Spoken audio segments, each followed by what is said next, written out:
Shall we try it? Yeah. Fantastic. Ilenia Vidili. Thank you. Thank you. Good morning, everybody. Thank you. Good morning, everyone. It's a great day here in Ghent, and I'm so happy to be here. My first time, and it's such a beautiful city. Thank you for having me. I know you're here for a talk on customer experience and innovation, but actually, I want to talk about snakes. I've just came back from a trip in Tunisia. A group of friends and I went there in a Sahara desert. Such a beautiful place, full of golden dunes stretching into the horizon. And one day, while we were riding dromedaries through the dunes, our guide, Amir, was telling us about stories of the ecosystem and how so many species have to adapt in such a harsh environment. So a story that really stuck with me was how snakes shed their own skin. Amir then told us that snakes shed their own skin up to 12 times a year. They're literally built for constant change. As we kept through the dunes, I couldn't stop but think. Today, the world is changing so fast, and our businesses' old skin, so the way in which we interact with customers and we deal with them, is feeling tight.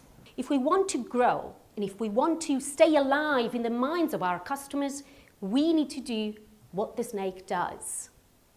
We need to shed our own skin. In 1905, teddy bears were just invented. Teddy bears were invented, but they were soon banned. And teddy bears were just rough toys stuffed with wood chips. Boys loved them. So girls started playing with them as well. But there was a problem. Because girls at that time were only expected to become mothers. So they were given dolls to nurture the maternal instinct. And of course, teddy bears weren't dolls. They were animals, wild and unpredictable. So society panicked. And they said, oh my God, if girls are going to play with teddy bears, then they won't become mothers. Families will collapse and civilization will end. So preachers denounced teddy bears and school banned them. Unbelievable. But girls continued playing with teddy bears anyway. And guess what happened? Women became educated. They joined the workforce. They contributed to the economy and they changed the world.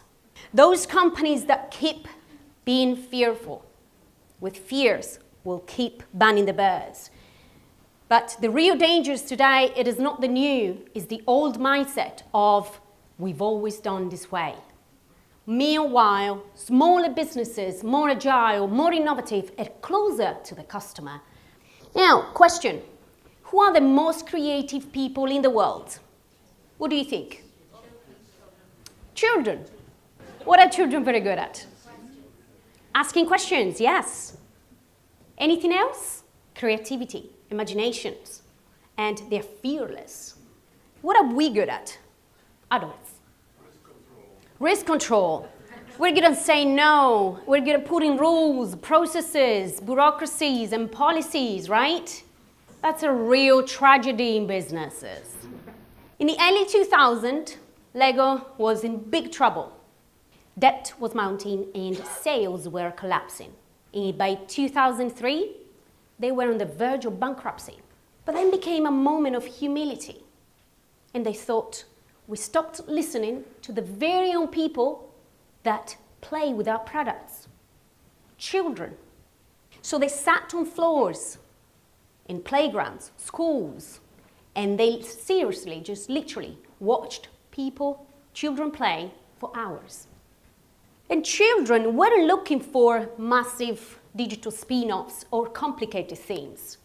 They wanted freedom. They wanted to build cars with wings and dragons with 5 heads and castles mixed with spaceships. And one child in Germany told a researcher, the best Lego set in the world is the one I built myself. So Lego doubled down on brick, on creativity, and on giving kids the power to imagine anything they wanted. And eventually, by 2014, they were one of the biggest toys companies in the world by listening to children, to their customers. So NASA has challenging innovation days in which they bring in students and outsiders to solve problems that engineers were stuck on. Why outsiders and why students? Because they have fresh minds, fearless minds, and they have zero corporate baggage. 81% of business-to-business buyers feel let down by their providers. This is according to Forrester. And their report also says that the reason for this is lack of communication, inconsistent interactions, and customers that get passed on like hot potatoes. So think of Google Maps, for example. You don't have to scroll through every street, but the system gives you a possible route, the best solution for you, the best route for you. Machine customers are going to do exactly that. So what does that mean for SD-Works?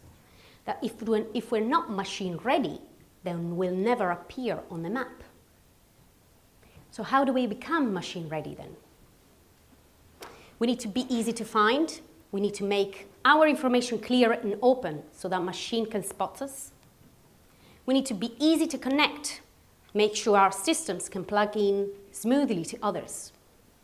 And 3, we need to be trustworthy.